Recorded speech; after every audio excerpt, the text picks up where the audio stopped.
Բարի երեկո, սիրելի հայրենակիցներ, մեր եթերում հարցազրույցի ժամ է եւ այսօր ես հեռավար տեսակապի միջոցով զրուցելու եմ Շվեյցարիայում բնակվող հայ ժողովրդի մեծ բարեկամ Ալեքսանդր Բրինքենի հետ։ Բարի երեկո, պարոն Բրինքեն, շնորհակալ ենք այս հնարավորության համար։ Բարի երեկո, Հերմինե ջան։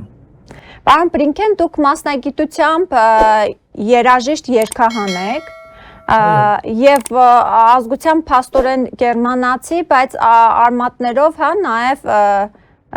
գերմանական եւ վրացական արեն ունեմ, վրացական, ահա։ Նաև լեհ արեն կա եւ ռուսական արեն կա, բայց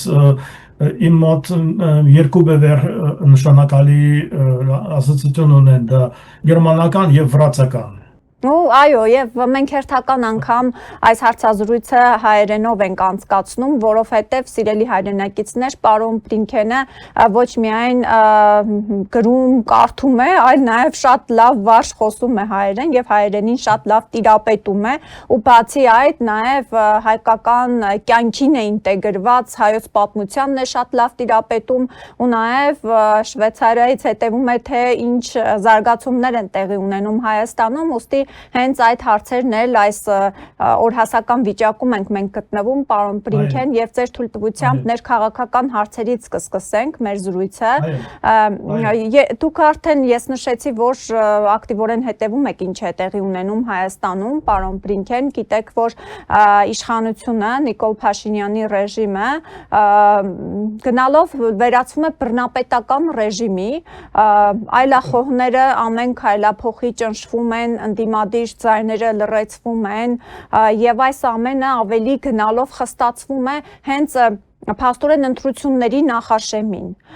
Ձեր տպավորությունը որպես հերվից հետևող մարդու ինչպիսին է, պարոն Բրինքեն, խնդրեմ, սիրով խոսքը փոխանցում եմ ձեզ։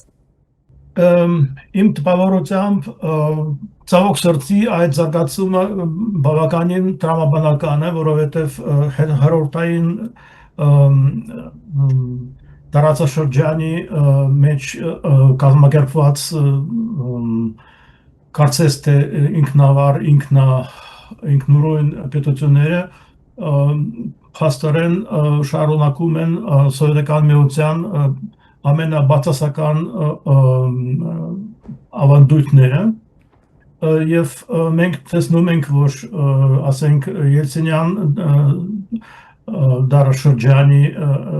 հետո Ռուսաստանում նույնպես կազմակերպվեց հին ուրեմն բռնատիրական ռեժիմը, որը շատ ավանդույթներ ունի եւ սովետական շրջանի մեջ եւ նաեւ նախախորհրդային շրջանում, ուրեմն ցարական Ռուսաստանի կայսերապաշտ եւ բռնատիրական ավանդույթները։ Ուրեմն ցավոք սրտի դա տրամաբանական է եւ քանի որ եւ Վրաստանը եւ Հայաստանը ցավոք սրտի մինչեւ օրս գտնվում են խիստ խսկողության տակ Մոսկվայի կողմից, KGB-ի կողմից, դա ուրեմն տրամաբանական է, ուրիշ բան սпасել ցավոք սրտի հնարավոր չէ, բայց ինչ զարմացնում է ինձ դա հայ ժողովրդի համբերությունը։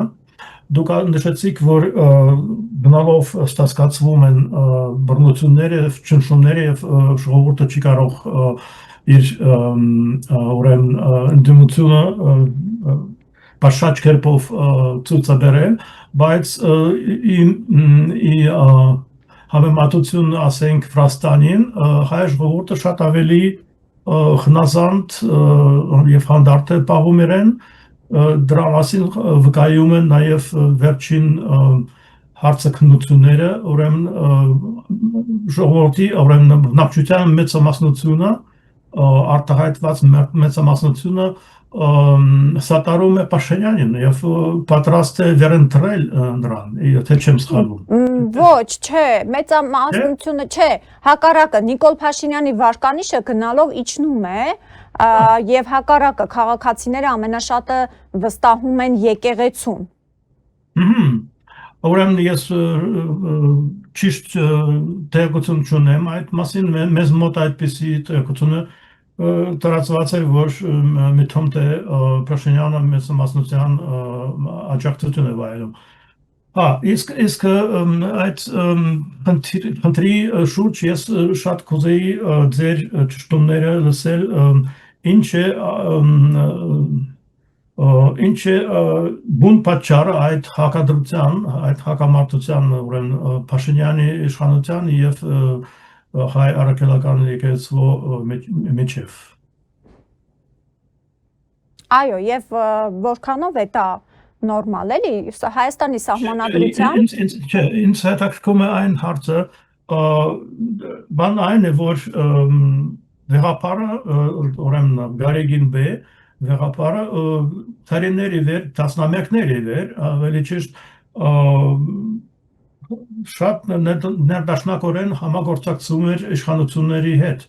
եւ ոչ մի բողոքի ձայն չանեց, ասենք Ղարաբաղյան վերջին պատերազմի օրոք եւ ընդհանրապես ազգային շահերով այդքան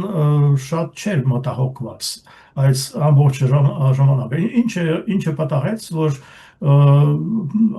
հանկարծ այդ չեղքում եղավ ուրեմն իշխանությունների, աշխարհիկ իշխանությունների եւ հոգեվոր իշխանության միջև։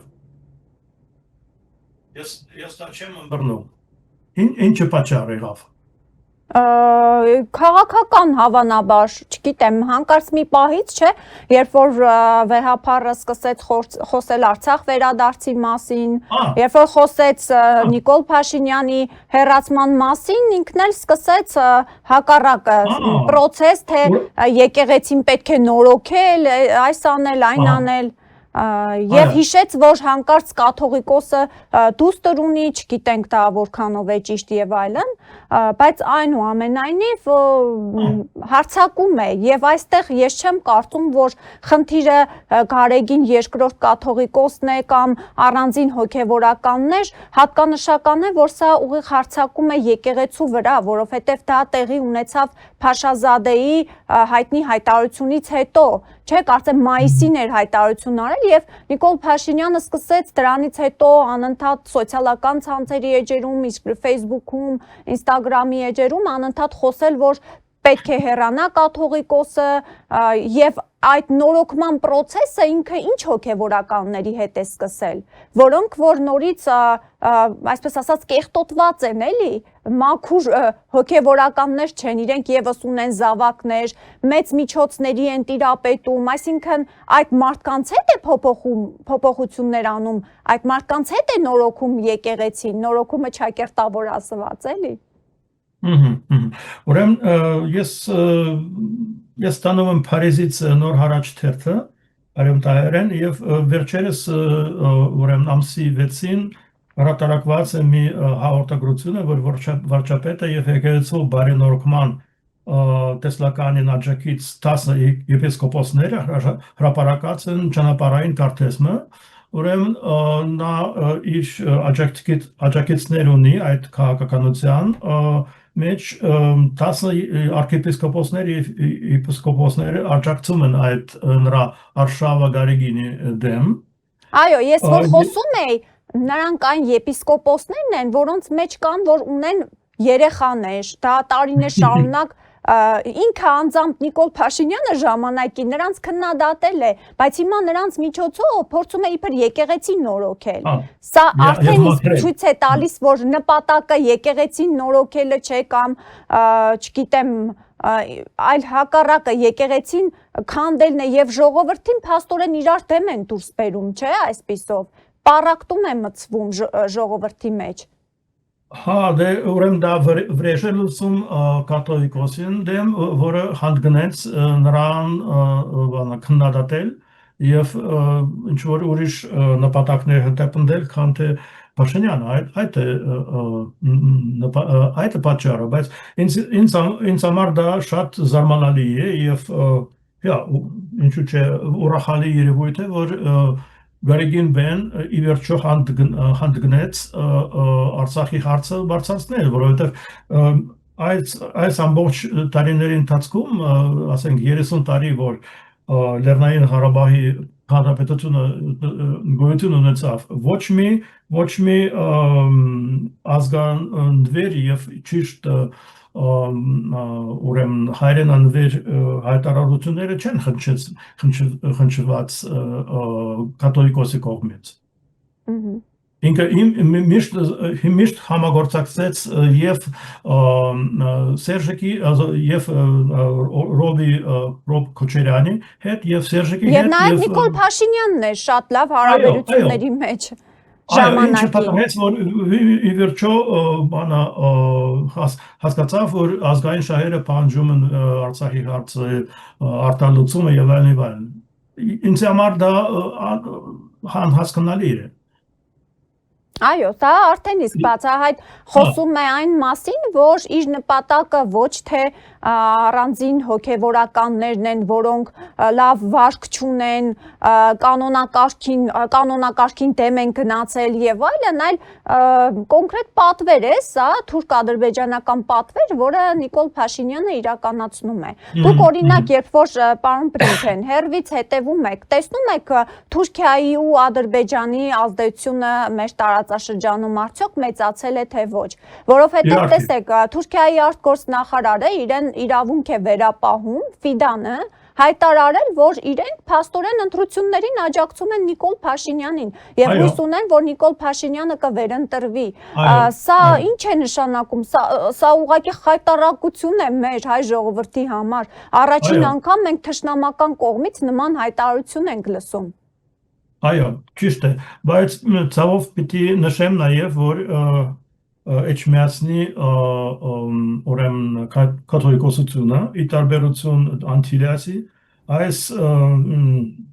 երկար տարիների ընթացքում բավականին արձակման համար հարմար մակերեսներ ընծայեց կորումպացված լինելով հանդերձ, չէ, եւ Գարեգինը եւ նրա ներքին ուրեմն շրջապատը մտահոգված էին հարցությունը դիզելու այդ ուրեմն հարցացնելու նրանց իրենց հարցացնելու ուղղությամբ եւ կորումպացված էին եւ հոգեվոր ոչ մի իսկական քրիստոնեական արժեքներին չեն սատարել այդ ամբողջ ժամանակաշրջանը, չէ՞, ուրեմն նրանք էլի մեղավոր են, որ այդպիսի հարձակման համար հարմար մակերեսներն ընծայում ռեժիմին, Փաշինյանին։ Եվ ճիշտ ասած, ես չեմ բռնում մինչև հիմա ինչու ի վերջո հանդ գնեց Գարեգին բեն ուրեմն Արցախի հարցը բարձրացնել։ Որտեղ է եղել այս ամբողջ տարիների ընթացքում, որ այն ժամանակ, որ Երևանի իշխանությունները չեն ուզում անգամ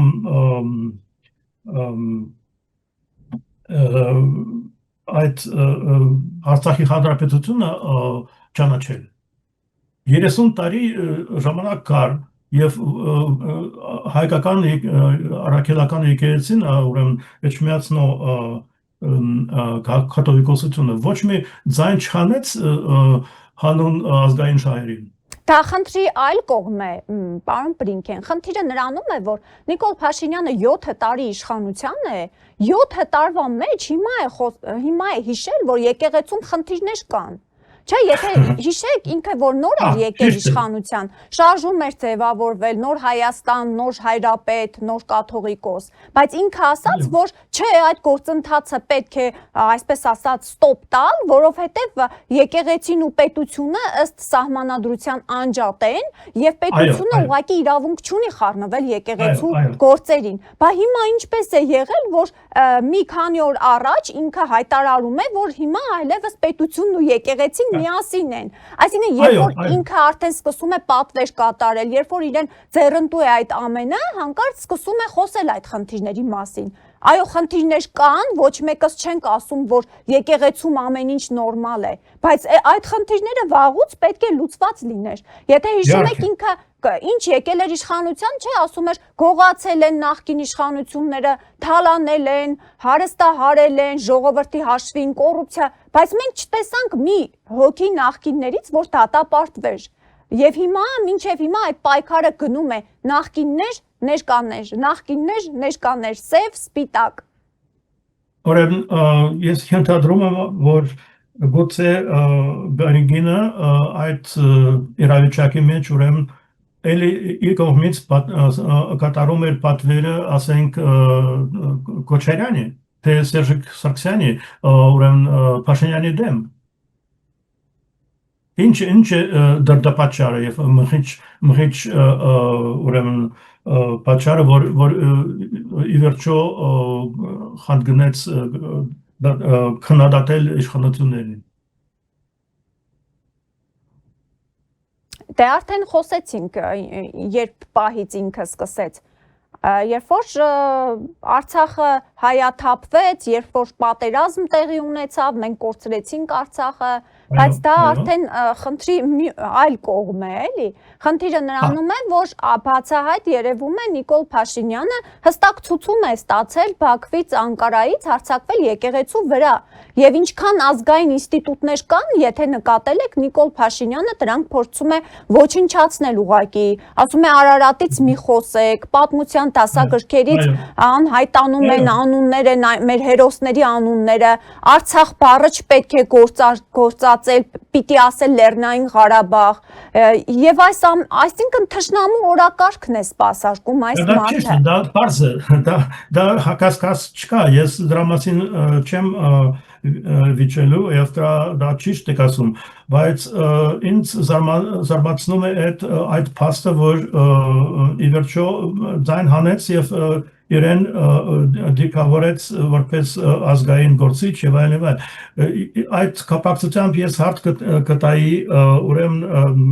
Ռոբիկ Քոչարյանի եւ Սերժիկ Սարգսյանի դիրքորոշման մասին։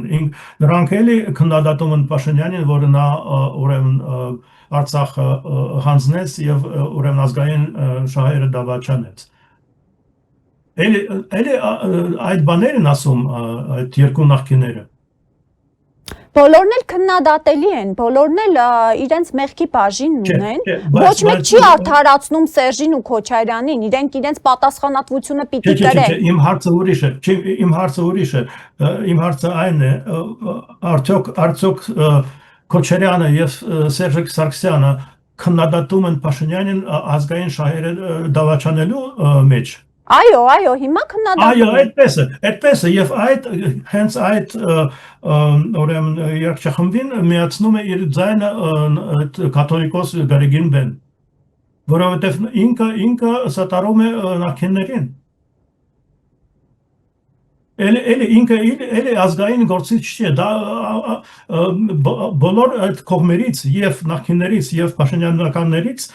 հնչում են դեմագոգիա։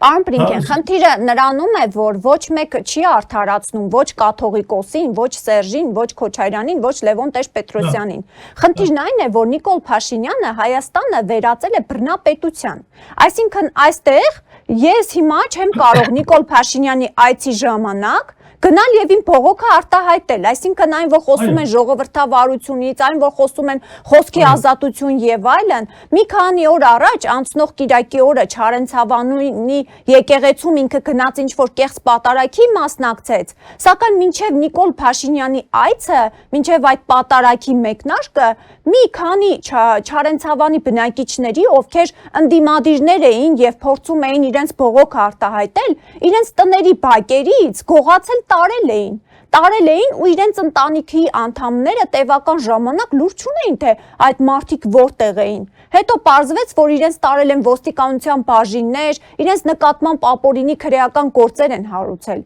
Ես հիմա ուզում եմ հասկանալ, աշխարհը չի տեսնում ինչ է կատարվում Հայաստանում։ Այն կենտրոնները, որոնք այսօր հովանավորում են Նիկոլ Փաշինյանին, կլինի Ռուսաստանը, կլինի Ֆրանսիան, կլինի Միացյալ Նահանգները, փաստորեն բոլորը աչք են փակում, հետո էլ ժողովրդավարությունից են խոսում։ Դե նախ պիտի նշեմ, որ իմ կարծիքով եւ իմ համոզմամբ ոչ մի սկզբունքային տարբերություն չկա Քոչարյանի, Սերժիկ Սարգսյանի եւ Փաշինյանի ռեժիմներից։ Ուրեմն այդ բոլոր ռեժիմները բռնապետական են եւ մենք լավ ենք հիշում ինչպես չնչվեցին ազգային ուժերը Քոչարյանի եւ Սարգսյանի օրոք սասնացրերը բանտարկվեցին եւ բանտի մեջ են մնում հիմա ուրեմն դա կատարեց դեռ Սերժիկ Սարգսյանը, չէ՞, եւ Սարիտաղը եղավ Սերժիկ Սարգսյանի օրոք եւ այլն, also մենք չպիտի ասենք, որ նախկինների ժամանակ բռնապետական ռեժիմ չկար Հայաստանում։ Բռնապետական ռեժիմը Հայաստանում կազմակերպվեց դեռ 90-ական թվականներից։ Ամենաուշ ժամկետը դա ազգային ժողովի գնդահարում էր, որ սպանվեցին իրոք ազգային շահերով տրամադրված գործիչները, Դեմիրճյանը, Վազգեն Սարգսյանը եւ այլն։ Դա էր անբանա արդեն մեծ շեղում եղավ, չէ, ազգանվեր քաղաքականությունից եւ մոռացվեց այդ կարգախոսը միացում Արցախի հետ, ուրեմն դա կատարվեց դեռ Տեր-Պետրոսյանի օրոք, բայց շուտով այդ ազգային ժողովի սպանդից հետո վերածվեց Հայաստանը բռնապետական ուրեմն KGB-ական ռեժիմին։ Ուրեմն ոչ մի սկզբունքային տարբերություն ես չեմ տեսնում։ Ես հասկանում եմ, պարոն Բրինքեն, դուք ինչ եք ասում։ Ես որպես լրագրող նախկին ռեժիմների օրոք եմ գործել։ Բայց հիմա այո, ասում եմ, որ նրանք էլ էին բռնապետ, բայց սա բոլորին գերազանցել է։ Սա իր բռնապետությունը պահելու համար հսկայական միջոցներ է ծախսում, պարոն Բրինքեն։ Տեսեք, ոստիկանների թիվը ավելացնում է, ոստիկանների աշխատավարձերը ավելացնում է, փոխանակ օրինակ բանակը զինելուն, զինծառայողներին անհրաժեշտ հագուստով եւ այլնով ապահովելուն, հակառակը ոստիկանությունն է ուժեղացնում, բայց չէ որ մենք այսօր անվտանգային խնդիր ունենք։ Համենե ջան, դուք իրավացի եք նշում, որ այդ ռեժիմը գերազանցեց նախկիններին։ Դա ճիշտ է, եւ դա տրամաբանորեն է, ցավոք սրտի, որովհետեւ իշխանությունը պահելու համար պետք է ստացկացվի այդ ռեժիմը, ուրեմն բռնապետական մեթոդներով երկար ժամանակ հնարավոր չի կառավարել երկիրը, ուրեմն պիտի միշտ ուժեղացնես ճնշումը եւ դա ճիշտ եք ասում, եւ ես միայն մի տարբերություն եմ տեսնում, ուրեմն Քոչարյանի եւ Սերժ Սարգսյանի եւ Փաշինյանի միջեւ, ուրեմն որ նախկիները ավելի դրացոներն էին եղել Մոսկվայի, իսկ Փաշինյանը ուրեմն բացահայտ կերպով նազանդվում է եւ փորձում է սիրաշահել թուրքերին եւ ադրբեջանցիներին։ Դա է տարբերությունը գուցե եւ դու ճիշտ եք ասում, այդքան այդ աստիճան ազգադավաճան քաղաքականությունը չէին վարում նախկինները, ուրեմն նրանք դեռ չեն հրաժարվում ազգային զինանշաններից, Արարատի պատկերի ուրեմն պատկերից կամ նշում են, որ Արցախը դա Արցախն է եւ ուրեմն այդ աստիճան դավաճանությունը չեն գործում, դա ճիշտ եք ասում։ Իսկ երկրորդ հարցը կամ հարցի կեսի պատասխանը նույնն է, հետևյալն է։ Ես տեսնում եմ մեր մոտ արևմուտքում բավականին անտարբեր վերաբերմունք Հայաստանի ճակատագրի հանդեպ, ցավոք սրտի, եւ ասենք նոր հարաճթերթը, որ ես ստանում եմ Փարիզից, էլի ոչ մի իսկապես ուրեմն նրանք չեն հասկանում իրավիճակը Հայաստանում ընդհանրապես, նրանք տեսնում են շատ բաներ Փաշինյանի ակնոցով, մեզ մոտ ուրեմն գերադասում են Հայաստանի հետ հարաբերությունները ունենալ եւ զարգացնել զուտ պաշտոնական գծով, ուրեմն կառավարիչների միջնորդությամբ Պիտի ասեմ, որ ես որպես Շվեյցարիա-Հայաստան ինտերակցիան համանախագահներից մեկը այս ամբողջ ժամանակը փորձում էի մեր մոտ, մեր կազմակերպության ներքո լուսավորել իմ գործընկերներին եւ ցույց տալ ով է Փաստորեն թերապետում է Հայաստանը, ղեկավարում է Հայաստանը, որ դա Մոսկվայի KGB-ն է։ Նրանք չեն կարող, վիճակի չեն ըմբռնել այդ փաստը, նրանք մինչև վերջին օրերս, մինչև Արցախի հանձնումը, հավատում էին, որ Ռուսաստանը Հայաստանի դաշնակից է եւ պահապան է։ Միակ օգնությունը եւ միակ փրկությունը գալիս է Ռուսաստանից։ Պատկերացնում եք։ Երբ որ ես բևերի տեսակետները փորձում էի տարածել մեր մոտ, մեր ինտերակցիան ներքո, շատ մեծ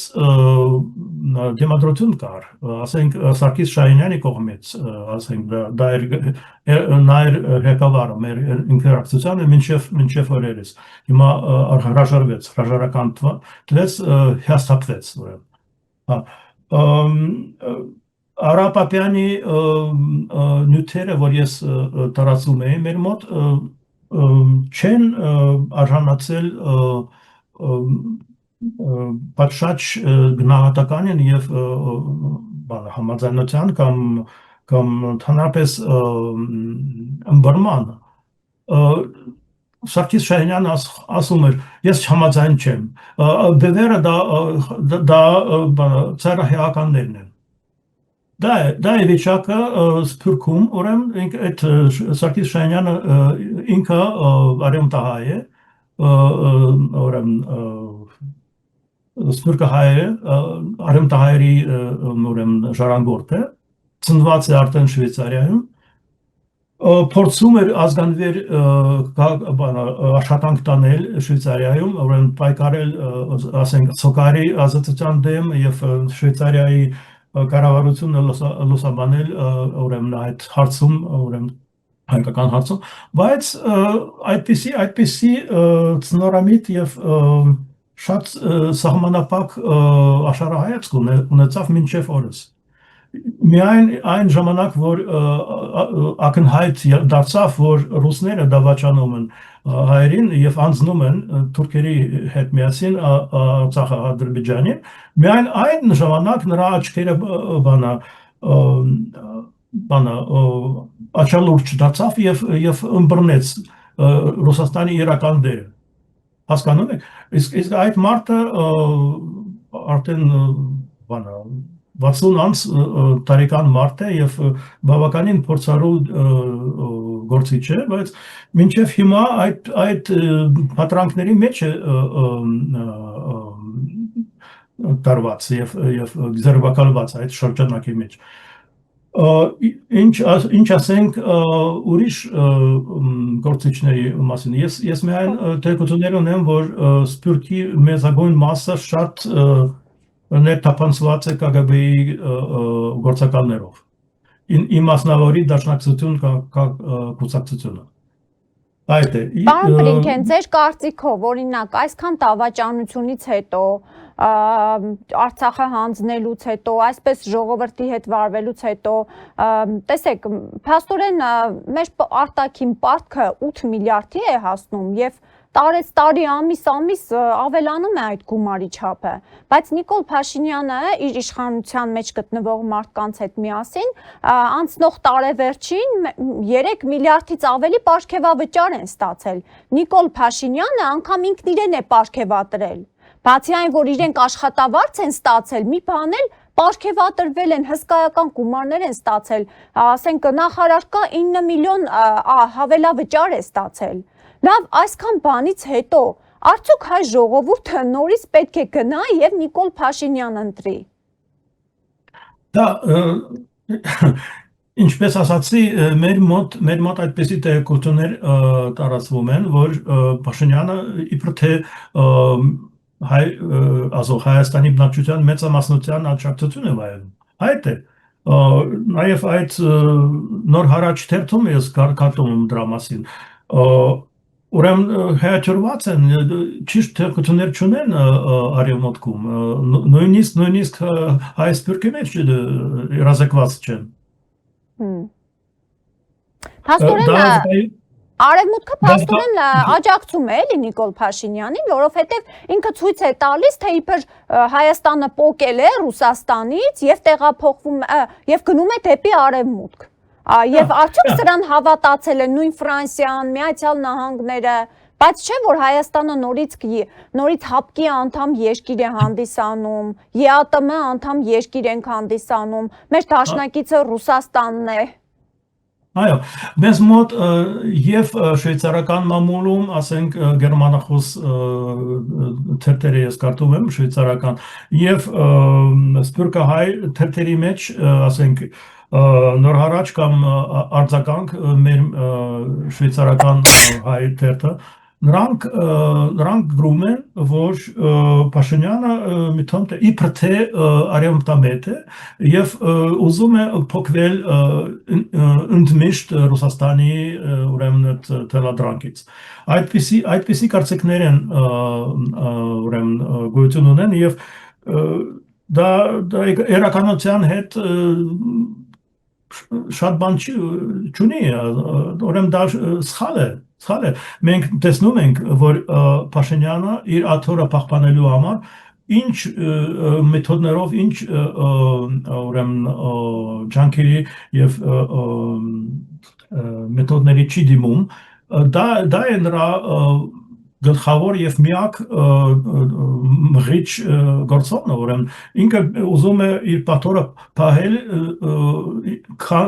ինչքան կարողանա, ուրեմն դա է նրա նպատակը եւ ինքը այդպես է անում, որ ասենք դեպի արևմուտքը թեքում եւ այլ, բայց դա սին է, դա սխալ է։ Ինքը պատրաստ է ամեն ոքի հետ գործել ունենալ, միայն թե իր աթոռը պահի։ Եվ այդպիսի պատրանքներ առաջացնում արևմուտքում, թե ինչ որ տարակարծություններ կան Պուտինի հետ եւ ինքը ԵԱՏՄ-ից դուրս կգա եւ բայց մենք տեսնում ենք դա միայն խոսքերն են, ոչ մի գործ դա գործերը չեն յետևում այդ խոսքերից, չէ՞։ Հիմա պարոն Բլինքեն, տեսեք, փաստորեն ստացվում է ներսում ինքը որքան հնարավոր է իր իշխանությունը ուժեղացնում է։ Իր 4 բոլորը գտնվող մարդկանց փող է տալիս պարգևավճարի տեսքով, որ իրենից հեռու չգնան։ Ոստիկանությունը ընդլայնում է, օրը մի գումարտակ ստեղծում են, օրը մի գվարդիա ստեղծում է։ Արտաքին ուժերը իրեն են հովանավորում, իրենց բոլորին ձեռնտու է, որ Նիկոլ Փաշինյանը շարունակի մնալ իշխանության։ Այդ դեպքում հայ ժողովուրդը ինչպես է հասնելու փոփոխությունների, չէ՞ որ ընտրություններն էլ նորմալ ելք չեն։ Երբ ուզեն կկեղծեն, չէ՞ այդ ընտրությունները։ Այո, ես տեսնում եմ, ասենք Ռաստանի օրինակը եւ անհամեմատ ավելի ուժեղ եւ ուրեմն աշխույժ դեմադրություն կար վերջին ամիսներում ռուսամետ իշխանությունների դեմ, չէ, փողոցի վրա պայքարը շատ խիստ էր եւ կրկոտ եւ շատ մեծ զանգվածներով պայքարում էր վրաց ժողովուրդը այդ Իվանիշվիլի կլիկայի դեմ, չէ, բայց չկարողացան խաղապոտություն արել, որովհետեւ Չնշվեց այդ ապստամբությունը, չնշվեց բողոքը, նույն բանը եւ հիմա մենք տեսնում ենք Իրանի մեջ, որ արյան մեջ խեղդում են ժողովրդի դասումը եւ բողոքը, քանի որ արտաքին ուժերը չեն սատարում շահոր պատշաճի։ Թրամփը միայն ասաց, որ օգնությունը հասնում է, ոչ մի օգնություն չհասավ իրանյան ժողովրդին, պարսից ժողովրդին, չէ՞։ նույն պարագան է Վրաստանի։ Ես միայն մի թույլ հույս ունեմ, որ հայ իշխանական վերնախավի մեջ գուցե կգտնվի մի գործիչը, որը ուրեմն խեղաթյուրում կանի այդ ռեժիմի դեմ, չէ՞, որովհետև հասարակ ժողովուրդը ուժ չունի եւ ճնշված է։ Դուք բազմիցս ասացիք, որ բևերի ցույցերի ժամանակ շատ քիչ քանակությամբ մարդիկ ներկա են, որովհետև վախենում են ճնշումներից եւ հետևանքներից։ Եվ նույնիսկ այդպիսի զանգվածային մեծ ցույցերը եւ անհնազանդության դրսևորումները, որը մենք տեսանք Թիֆլիսիում, ոչ մի արդյունքի չեն հասել։ Նաև Իրանում են այս պահին տեղի ունենում, պարոն Բլինքեն, տարածաշրջանում խառը իրավիճակ է, Իրանում չէ, մենք տեսանք հազարավոր զոհերի մասին է խոսք գնում, եւ կարծեք թե, տեսեք, ես ուզում եմ նաև այս համատեքստում, չգիտեմ, Իրանում ինչ փոփոխություններ կլինեն, չեն լինի ամեն դեպքում, չէ, Թրամփն էլ որոշ հայտարարություններ արեց, եթե ցուցարարների նկատմամբ վատ վերաբերվեն, ուղիղ միջամտություն կլինի, բայց այնուամենայնիվ այս ամենաթող իրավիճակը աշխարհում ձևավորվեց հենց Թրամփի իշխանության գալուց հետո։ Տեսեք, հույս ունեինք, որ Թրամփը Ռուսաստանին կսանձի, բայց չէ, կարծեք թե Ռուսաստանը լավ էլ իր թևերը բացած առաջ է գնում։ Հիմա ուզում եմ կոնկրետ Թրամփի իշխանության գալուց հետո մենք ինչ ենք տեսնում, այդ մասին մի փոքր խոսենք։ Ես էլ կուզեի Թրամփի մասին խոսել, որովհետև սկզբում ես էլի որոշ պատրանքներ ունեցա այդ մարդու նկատմամբ եւ կարծում եմ, որ ասենք այդ սատարումը Ուկրաինային, որը տեղի ունեցավ Բայդենի օրոք, դա բավականին չէր եւ հիմա հայտնի է դարձել, որ Բայդենը հավուր պատշաճի չաջակցեց Ուկրաինան եւ մի պահ եղավ, որ եթե Ամերիկան շատ ավելի հերախար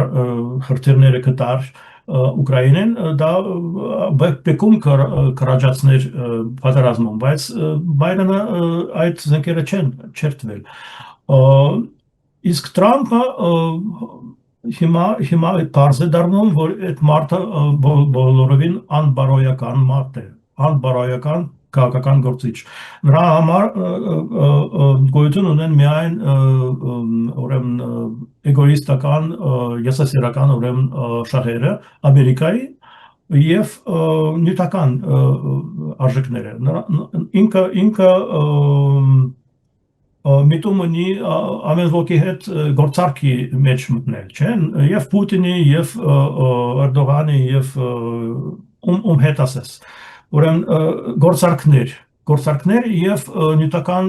շահերը Ամերիկայի հոգուտ Ամերիկայի։ Եվ ամենակարևորը Նոբելյան մրցանակ ստանա, իր համար կարևորը։ Դա ցույց է տալիս նաեւ նրա ինչ որ ինչպես պիտի ասեմ ոչ հասուն մարդու դրսևորումները, որովհետեւ ինքը դա ինչ որ ոնց ասենք դա լուրջ չէ, դա երեխայի նման է պահում իրեն, չէ՞։ Մակերեսային եւ բանը իսկական գիտելիքների զուտ մարդ է, զերծ մարդ է։ Ինքը պատրաստ կլիներ նույնիսկ ՆԱՏՕ-ն լուծարել եւ Տրամփյան դաշինքը ուրեմն քանդել, միայն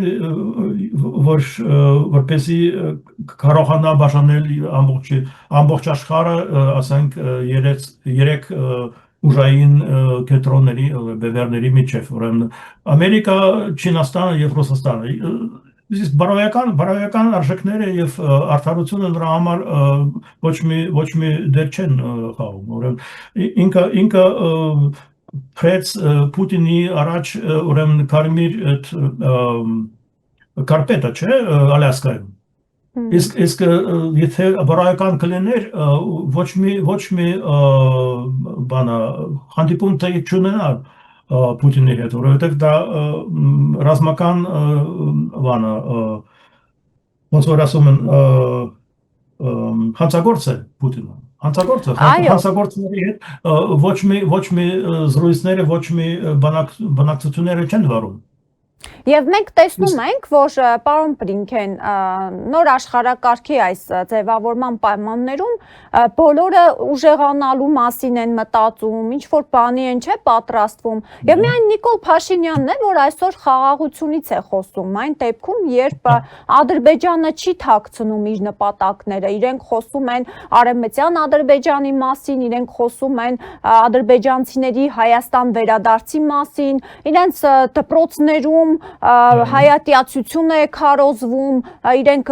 կոնկրետ դրվագներով ցույց են տալիս ինչ է տեղի ունենում Ադրբեջանի դպրոցներում, ասենք հայ զինվորի են գլխատում եւ դա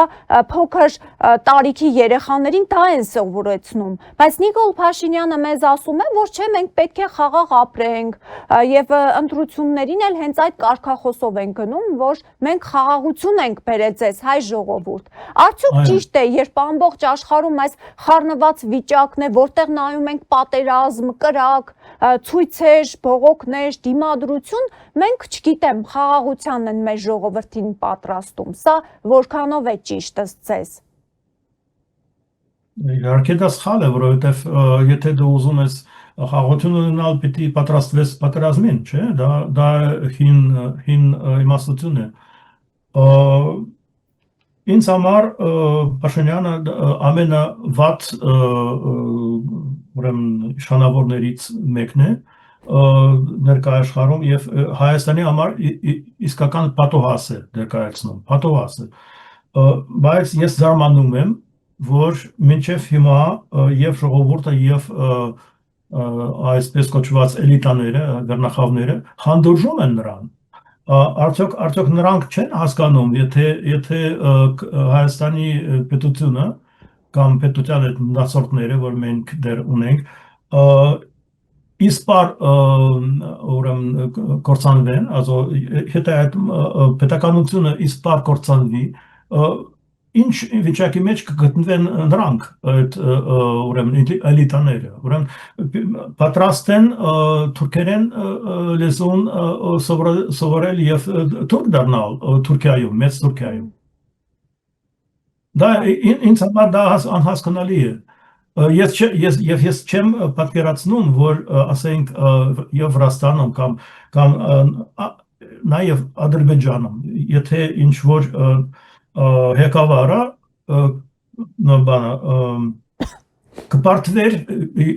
պատերազմում, ասենք Ադրբեջանը կզիջեր Հայաստանին, ասենք ամբողջ այդ տարածքը մինչև Կուրգետը։ Այդ նահանգը Ադրբեջանի նահանգը արդյոք իշխանության մեջ կմնար։ Չէ, գլուխը կկտրեին, բայց հայերը հանդուրժում են դա եւ հենց այդ վերնախավերի մեջ հանդուրժում են։ Այդպես անում են, որ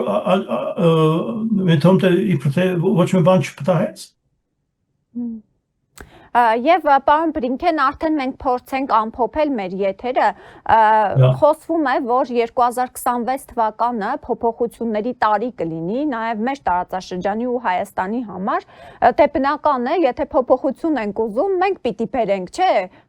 յուրաքանչյուր հայ պետք է գիտակցի իր դերակատարությունը այդ փոփոխությունների մեջ գործում։ Հիմա ըստ ձեզ, այդ փոփոխությունները ինչ եղանակով կարող են լինել։ Ես փոփոխություններ ասելով նկատի չունեմ միայն Նիկոլ Փաշինյանին հեռացնելը, այլ ընդհանուր համակարգը փոխելը, որովհետև մենք այս դուք հարցազրույցի սկզբում էր ասացիք, որ չէ 90-ականներից ի վեր բռնապետության են տարել Հայաստանը, որովհետև միայն անձային փոփոխություններ են տեղի ունեցել, համակարգը նույնն է է մնացել, որը կառավարվել է Ռուսաստանի կողմից, ուստի մեզ համակարգային փոփոխություններ են պետք։ Դրա համար ինչ է հարկավոր ըստ ձեզ։ Ժողովուրդը պետք է փողոց դուրս գա, դա պարտադրի, ցույց տա ուժային կենտրոններին, արտաքին ուժերին, որ հայ ժողովուրդը չի ուզում այս թրքահպատակին, այս ռեժիմին ու ընդհանուր համակարգային փոփոխություն է ուզում, թե դա ընտրությամբ պետք է լինի, որին մեզ տանում են, չէ՞։ Սարերի հետևում չէ, մի քանի ամիս բան է մնացել։ Գարնանային ժամանակ տեղի կունենան ընտրությունները, չէ՞։ Հունիսին թե Հունիսին է լինելու, այո, հունիսի սկզբին, այո։ Ես կարծում եմ, որ շատ կարևոր բան է իրազեկում է, քանի որ զանգվածային լրատվական միջոցների կարելիությունները այդքան մեծ են, նաև social media, ինտերնետ, Facebook, Instagram եւ այլն, ուրեմն մենք դատապարտված չենք պաշտոնական լրատվամիջոցների ուրեմն միջնոցներից ուրեմն ինչ որ ժամերը մուրալու համար, ուրեմն հնարավորություններ կան իրազեկելու նաև ուրիշ մեթոդներով, ուրիշ ուղիներով։ Պետք է իրազեկել բնակչությունը եւ ի վերջո հասնել դրան, որ հայ ժողովրդի Հայաստանի բնակչության մեծամասնությունը ի վերջո ըմբռնի, հասկանա, որ Ռուսաստանը թշնամի է, դարավոր թշնամի է եւ ոչ թե դաշնակից է։ Դա է, նաև ցույց տալ, որ իսկական արևմտամետ քաղաքականությունը հնարավոր է, բայց պետք է ցույց տալ նաև արևմուտքին, որ հայ ժողովրդի մեծ մասը պատրաստ է փոփոխություններին եւ ի հեքչուկս այդ տեխնոլոգիաներին, որ ես ունեմ մեր մոտ, որ ինքը թե մեծամասնությունը Փաշինյանին սատարում է գալիք ընտրությունների ժամանակ, հակառակը ապացուցել, չէ՞։ Մեզ մոտ ճիշտ տեխնոլոգիաների մենք չունենք Հայաստանի իրավիճակի մասին։ Ցավոք սրտի եւ պետք է այդ լոբիստական եւ աշխատանքը բևերի կողմից ուժեղացնել եւ նահանգներում եւ Եվրոպայում։ Ես գիտեմ, որ Արա Պապյանը իմ շատ լավ բարեկամը, ուրեմն մեծ ջանք է տապում այդ ուղղությամբ, ուրեմն դա է պետք անել եւ ես կարծում եմ նաեւ, որ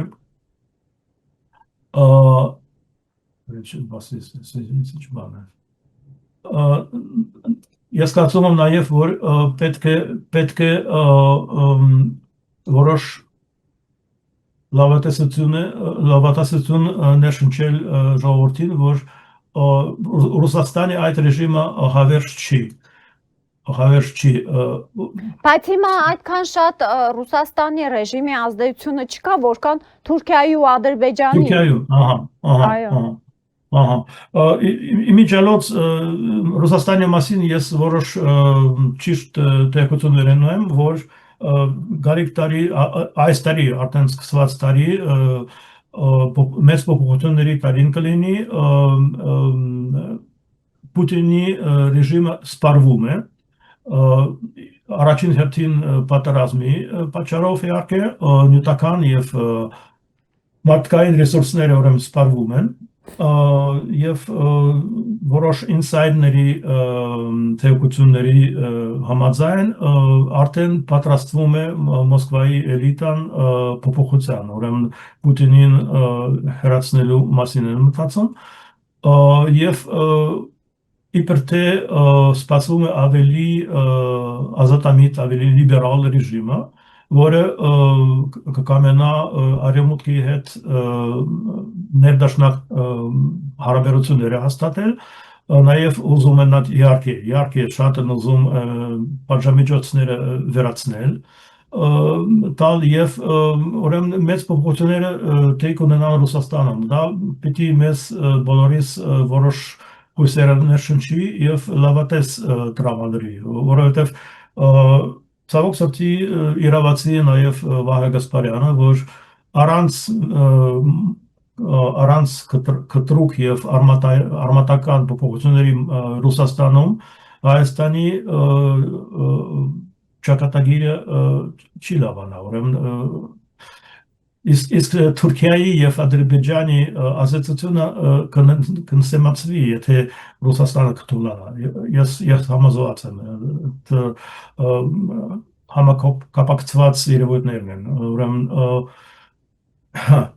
հիմա ինչ ասես չէ, ով ասես չէ, գերադասում է Ռուսաստանի ազատությունը, ասենք համաշխարհային բեմում շատ ավելի մեծ դեր հաղում Չինաստանը, չէ, իսկ Էրդողանը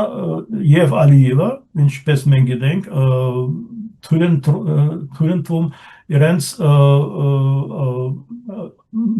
մերթ Պուտինին ապտակներ տալ, չէ, նրանք այդքան չեն գնահատում եւ չեն հարգում Ռուսաստանը։ Հույս ունենանք, որ այս տարի ոչ միայն Պուտինյան ռեժիմը կփլուզվի, նաև Նիկոլի ռեժիմը կփլուզվի եւ հայ ժողովրդին կհաջողվի հասնել լուրջ համակարգային փոփոխությունների։ Բայց ես կարծում եմ, որ հայ ժողովուրդը այսպես կոչված տնային աշխատանքները պիտի կատարի, չէ՞,